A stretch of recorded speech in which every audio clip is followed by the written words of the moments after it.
ഇന്ന്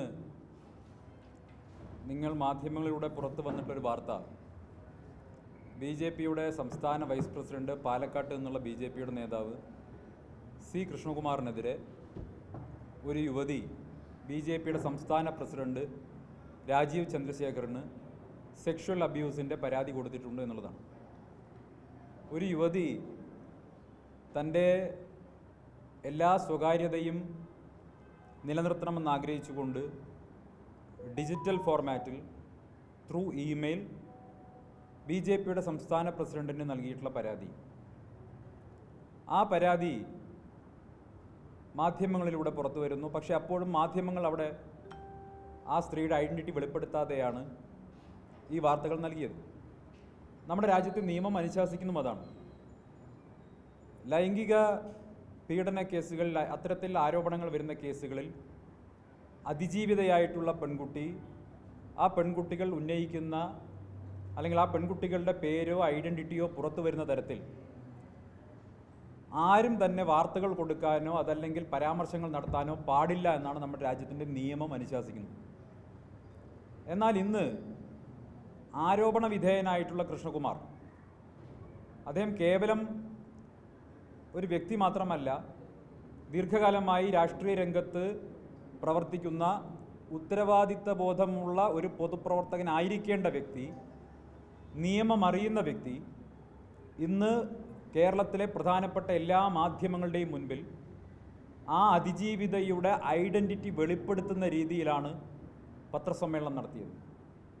അതിജീവിത ആരാണ് എന്ന് കൃത്യമായി ആളുകളെ ബോധ്യപ്പെടുത്തുന്ന രീതിയിൽ ഒരു പത്രസമ്മേളനം നടത്തിയത്, ആ ഒരൊറ്റ കാരണം കൊണ്ട് തന്നെ കൃഷ്ണകുമാറിനെതിരെ രാജ്യത്തെ നിയമം അനുശാസിക്കുന്ന ക്രിമിനൽ കേസുകൾ ചുമത്തേണ്ടതാണ്. നാളെ ഒരു സ്ത്രീയും തനിക്കെതിരെ പരാതി പറയാൻ വരരുത് എന്ന ഉദ്ദേശത്തോടു കൂടി അതിജീവിതയെ ഭീഷണിപ്പെടുത്തുക, മാനസിക സമ്മർദ്ദത്തിലാക്കുക എന്നുള്ള ഉദ്ദേശത്തോടു കൂടിയാണ് അതിജീവിതയുടെ പേര് വെളിപ്പെടുത്തുന്ന രീതിയിലുള്ള ഒരു പത്രസമ്മേളനം ആരോപണ വിധേയനായിട്ടുള്ള കൃഷ്ണകുമാർ നടത്തിയിട്ടുള്ളത്. ഇത് രാജ്യത്ത് നിലനിൽക്കുന്ന നീതിന്യായ വ്യവസ്ഥിതിക്കെതിരാണ്. സമാനമായിട്ടുള്ള കേസുകളിൽ സംസ്ഥാനത്ത് ക്രിമിനൽ കേസുകൾ എടുത്തിട്ടുണ്ട്. ഇരയുടെ ഐഡൻറ്റിറ്റി വെളിപ്പെടുത്തുന്ന രീതിയിൽ വാർത്തകൾ കൊടുക്കുന്നതും അത്തരത്തിൽ പ്രചരണം നടത്തുന്നതുമെല്ലാം അങ്ങേയറ്റം ഗുരുതരമായിട്ടുള്ള നിയമലംഘനമാണ്. അതുകൊണ്ട് ആദ്യം ആവശ്യപ്പെടുന്നത് കൃഷ്ണകുമാറിനെതിരെ പോലീസ് അടിയന്തരമായിട്ട് ഒരു ക്രിമിനൽ കേസ് എടുക്കണം എന്നുള്ളതാണ്. മറ്റൊന്ന്, ഇന്നത്തെ വാർത്താ സമ്മേളനം ഞാൻ ശ്രദ്ധിച്ചു.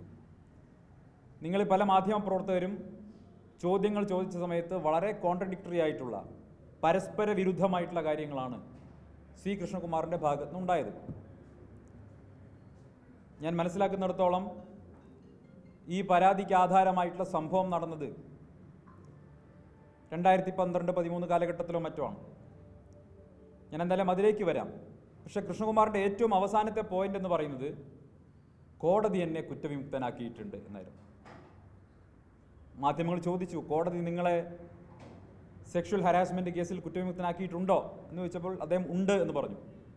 എന്നാൽ വിധിപ്പകർപ്പിൽ അത്തരമൊരു വാചകം കാണിച്ചു തരാൻ പറഞ്ഞപ്പോൾ അദ്ദേഹം പറഞ്ഞു, ഇല്ല, പോലീസ് അന്വേഷിച്ചൊഴിവാക്കി എന്ന് പറഞ്ഞു.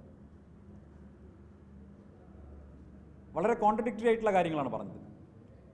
പോലീസ് അന്വേഷിച്ച് ഏതെങ്കിലും കേസിൽ നിന്ന് ആരെങ്കിലും ഒഴിവാക്കി ഇനിയിപ്പോൾ വാദത്തിന് വേണ്ടി സമ്മതിച്ചാൽ തന്നെ അത് ഒരു ഇരയ്ക്ക്, അതിജീവിതയ്ക്ക് പരാതിപ്പെടാനുള്ള അവസരം നിഷേധിക്കുന്നതല്ല.